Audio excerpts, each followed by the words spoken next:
Bonjour à tous, nous nous retrouvons pour une nouvelle vidéo pour réussir le CRPE. Donc on va se concentrer maintenant sur l'oral et on va s'intéresser à l'oral d'EPS et de motivation, donc l'entretien de motivation avec les mises en situation professionnelle.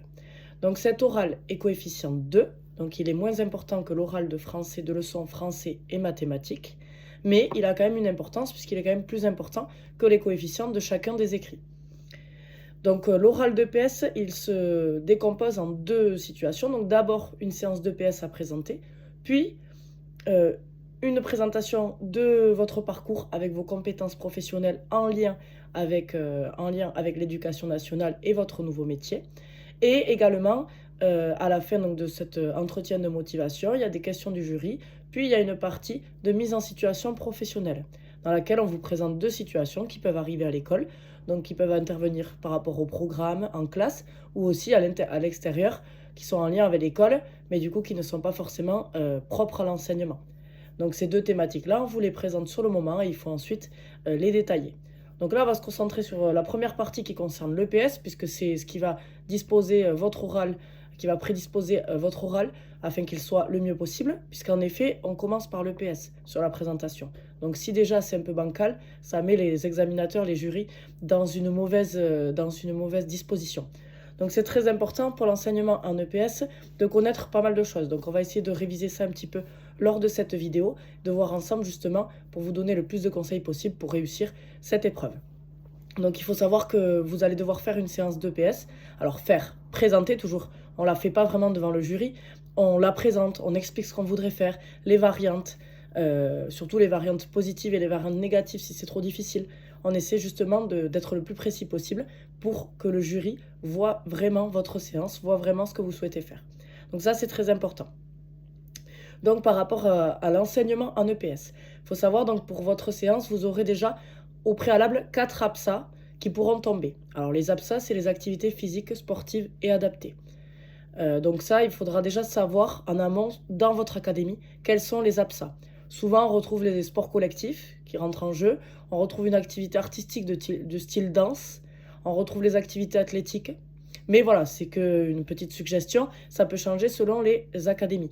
Donc là, c'est important de vous renseigner. Normalement, vous le savez déjà, vous connaissez les 4 APSA qui seront présentes.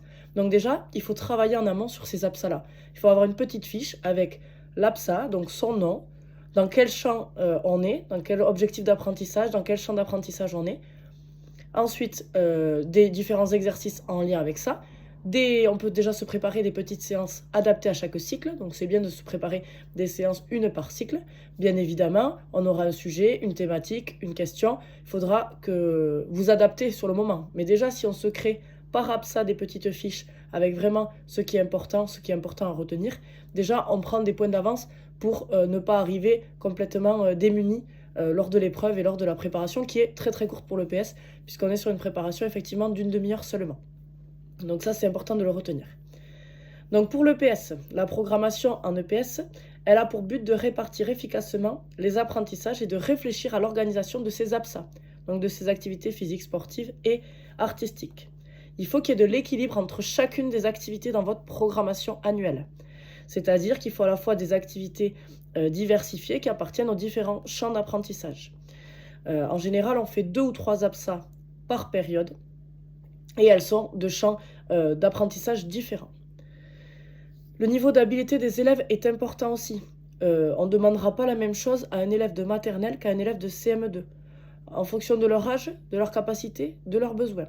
Donc ça, il faut le prendre en compte lors de la programmation, mais aussi lors de la réalisation des séances. Il faut toujours faire une première évaluation pour justement une évaluation diagnostique, pour voir un petit peu ce dont les élèves sont capables et adapter sa séance en fonction.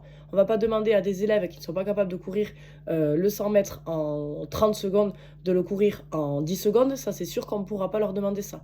Donc voilà, là c'est un exemple, bien sûr on ne proposera pas forcément du 100 mètres pour des élèves de classe, mais voilà, pour vous donner un exemple, on sera plus sur des distances plus courtes, mais c'est important d'adapter sa séance au niveau et à l'âge des enfants et à leur développement aussi, à la fois moteur et cognitif, parce que les activités physiques demandent aussi beaucoup de travail cognitif. Ensuite, ce qui est important, c'est les contraintes des activités.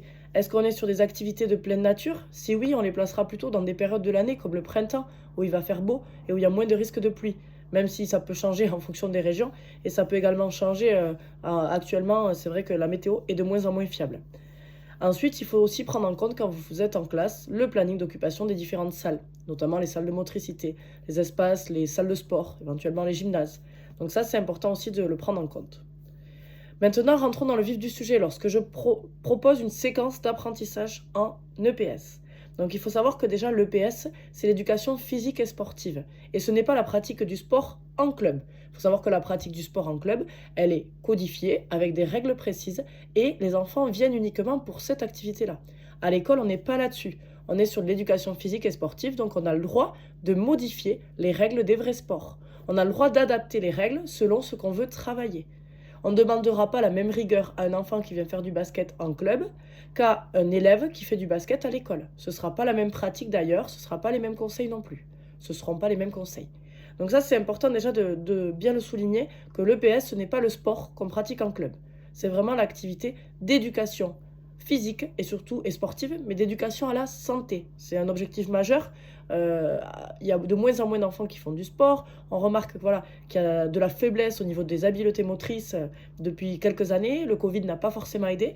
Donc c'est important de vraiment éduquer les jeunes à la pratique physique, à la pratique sportive et surtout éducation à la santé. Voilà. Faire du sport, bouger plus, bouger mieux pour pouvoir être en pleine forme et en bonne santé tout au long de sa vie si possible, mais déjà dans cette partie de l'enfance pour se développer au mieux. Donc ça, c'est très important. Donc je reviens à mes séquences d'apprentissage. Donc il faut savoir qu'une séquence, elle est composée de 8 à 12 séances par activité physique, sportive ou artistique. C'est important de le savoir parce qu'on ne va pas demander à des élèves de faire 20 séances d'une même séquence. Ça, c'est trop. Donc déjà, quand je crée ma séquence, à l'oral, vous allez présenter quand même votre séance, mais elle sera induite, elle sera introduite dans une séquence. Et donc, il faudra également leur présenter aux personnes qui sont venues vous évaluer, il faudra leur présenter la séquence avec le différent déroulement de ces séances. Donc, 8 à 12 séances par APSA. Voilà, on peut tabler sur 10 si on est plus à l'aise. Voilà, on est au milieu, c'est très bien. Si on veut en faire que 8, on peut aussi. Voilà, entre 8 et 12, ça, c'est vraiment la base pour créer sa séquence lors de l'oral. Et après, dans votre activité d'enseignant, bien évidemment. Ce qui est important, c'est qu'il y a toujours une phase de découverte de l'activité de familiarisation. C'est ce qu'on appelle une phase d'exploration libre. Donc, c'est une phase qui est plus longue, en général, pour les élèves plus jeunes. Si on a des maternelles, on va les faire explorer beaucoup de manière libre avant d'institutionnaliser justement des codes, des règles et une pratique plus codifiée de l'activité. On va essayer d'explorer davantage. Quand on est en CM2, c'est vrai que cette phase sera plus courte et on va plus vite rentrer dans vos situations de référence et dans ceux que vous voulez amener aux élèves. Ce qui est important aussi, c'est cette phase d'évaluation diagnostique. Je vous en ai parlé tout à l'heure. Il faut qu'on sache où on en est au départ. Donc, elle permet bien sûr d'apprécier les performances de chacun de vos élèves, sachant que ça peut varier en fonction de l'âge, mais ça peut aussi varier en fonction du public que vous avez, selon l'année, la classe que vous avez cette année-là. Donc, ça permet de choisir un étalon pour valoriser les progrès réalisés. Donc en fait, ça me permet de voir la situation de départ et de voir à quel endroit je peux prétendre arriver par ces entraînements réguliers en EPS. Donc c'est très important. Souvent, on peut, bien sûr, l'étalon est différent selon les personnes. On a un étalon de classe, mais on a des étalons différents. Peut-être qu'un élève qui a vraiment des difficultés déjà à courir, on va lui demander autre chose qu'un élève qui court déjà très bien, qui a déjà une bonne motricité. Ce ne sera pas le même travail. Ensuite, on a une phase d'apprentissage. Donc souvent, c'est les séances suivantes. Donc la phase d'exploration libre, elle se fait au début. Après, on a une phase d'évaluation diagnostique qui peut arriver en séance 2 par exemple. Et ensuite, on a une phase plutôt d'apprentissage, donc qui comporte le plus grand nombre de séances, puisque c'est vraiment votre rôle d'apprendre quelque chose à vos élèves. Donc, elle permet à l'élève de mettre au point des stratégies pour progresser dans l'activité que vous lui avez proposée. Donc, c'est vous qui allez apporter ces outils, mais c'est eux aussi qui vont se les créer en essayant de résoudre des situations de référence, des situations d'apprentissage que vous aurez choisies. Donc la situation de référence, elle est importante puisque c'est celle qui va évoluer et qui va vous permettre de les faire progresser. Donc c'est pour ça qu'en amont de votre oral, il faut vous préparer quelques petites situations de référence adaptées au champ d'apprentissage, aux activités et surtout qui auront été désignées par vos académies. Ça, c'est important d'avoir déjà des situations de référence pour chaque activité en amont. Ensuite, on aura une phase d'évaluation formative pendant la séquence qui permet justement d'identifier les difficultés des élèves et de mesurer aussi les progrès afin d'apporter une forme de régulation. Parce que parfois, on va faire cette évaluation formative, séance 5 par exemple, séance 6, et on va voir que les élèves n'ont pas du tout progressé, voire ont régressé, ça peut arriver. Et dans ces cas-là, il va falloir être attentif et pouvoir réguler à ce moment-là, adapter les outils, voilà, s'adapter en fonction de ce qui a été réussi ou pas, parce que ça veut dire qu'il y a un problème dans votre séquence, que les élèves n'arrivent pas à s'approprier vos contenus et n'arrivent pas à progresser sur l'activité. Et c'est pas le but d'une séquence de PS. Bien sûr, ça permet aussi de voir l'évolution quand il y a une évolution. C'est pas toujours le cas qu'il n'y ait pas d'évolution. Il peut y avoir une bonne évolution, ça vous permet de réguler. Si vous voyez qu'ils sont en avance par rapport à ce que vous avez prévu, vous pourriez, par la suite, mettre un objectif un peu plus haut. C'est important d'avoir une trace des performances aussi, d'avoir noté quelque part. Par exemple, si je travaille sur de la vitesse en course, je vais me noter l'éval numéro 1, mon éval diagnostic, ensuite mon éval formatif numéro 2, je vais me noter les résultats, puis à mon éval final. Ça, c'est important vraiment d'avoir ça en tête pour garder un suivi des activités, un suivi des élèves. On ne peut pas le faire qu'à la mémoire. Pareil, on peut mettre des critères d'observation aussi pour de la danse, on peut mettre des critères d'observation. On peut rendre aussi les élèves acteurs qui évaluent les autres. Ça, c'est intéressant aussi. Ça leur donne un rôle différent. Donc ça se fait plutôt chez les plus grands d'ailleurs. Et ensuite, donc ce qui est important, c'est bien sûr de déterminer des critères de réussite dans chaque situation de référence et dans chaque situation que vous allez proposer lors de vos séances. Ces critères de réussite permettent à chaque élève de voir s'il a réussi à faire justement ce qui était demandé. Alors bien sûr, ils peuvent être différents pour chaque élève. Si j'ai un élève très performant, je vais lui demander plus de choses. Si j'ai un élève qui a déjà des difficultés, ne serait-ce que pour courir, je vais lui demander d'arriver à courir sans s'arrêter jusqu'à la ligne, sans parler de vitesse, de temps. Si j'ai un élève très, très, très à l'aise, je vais lui demander de travailler plus sur les bras pour la propulsion, par exemple, en vitesse. Donc ça, c'est important. Pareil, on va travailler sur les foulées, des choses comme ça, des techniques différentes. Et ensuite, bien sûr, on a une phase d'évaluation sommative, donc qui se produit en fin de séquence. Et ça, donc souvent, elle se produit en séance 10, par exemple, si vous faites 10 séances dans votre séquence, et elle permet d'établir un bilan qui porte sur les attendus qui sont définis, donc dans les programmes, dans les instructions officielles.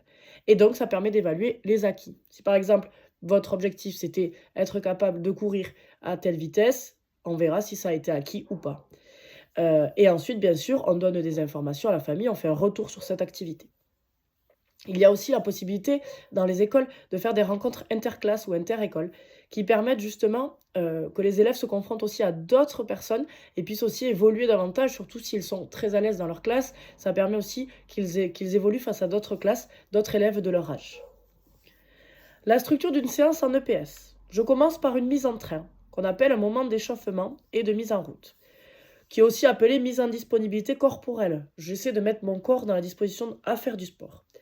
Elle s'apparente à un rituel, mais elle doit évoluer au cours de la séquence, c'est-à-dire qu'au départ, elle sera plus simple et ensuite, elle sera de plus en plus difficile. Donc ça, c'est important. Ensuite, j'ai un corps de séance, donc c'est une situation d'apprentissage en lien avec la situation de référence. Je donne un temps d'activité qui est suffisant pour l'élève. Attention à vos modalités pédagogiques. Il ne faut pas que les enfants restent seulement spectateurs et ne passent que très peu de fois sur l'activité ou la situation qui est demandée. C'est très important qu'ils soient en activité très régulièrement. Donc il faut que la modalité soit pensée pour. Si j'ai que 5 élèves qui passent à la fois sur une classe de 22, ce ne sera pas possible. Ça veut dire que j'aurai beaucoup trop de temps de repos par rapport à mes temps de travail. Donc ça, c'est important. On utilise parfois aussi les petits ateliers. Ça, c'est très intéressant. Je fais 3 ateliers différents, je fais 3 groupes et les groupes tournent. Ça permet d'avoir plus d'activité pour les élèves. Et ensuite, je propose un retour au calme qui permet de clore la séance et de préparer les élèves à changer d'activité en faisant un bilan. Bien sûr, il faut réfléchir et verbaliser les réussites et les progrès à venir lors de ce retour au calme. On peut aussi proposer des petits étirements, mais très courts, parce que les étirements, il ne faut pas qu'ils soient trop longs en fin d'activité. On préconise des étirements de 10 secondes par muscle seulement, ça suffira. Donc voilà par rapport à la structure d'une séance. La mise en train, elle est primordiale pour rentrer dans l'activité, pour déjà se mettre en activité. Fondamentalement, physiologiquement, les enfants n'ont pas besoin d'échauffement parce qu'ils sont capables directement de rentrer en activité à la différence des adultes. mais c'est important de rentrer dans l'activité par une mise en train qui permet d'avoir un rituel et que les élèves justement se disent, là je suis en EPS, on démarre l'EPS. Donc voilà, je vous fais une prochaine vidéo par la suite pour vous présenter le reste concernant l'EPS. N'hésitez pas à vous abonner pour plus de contenu.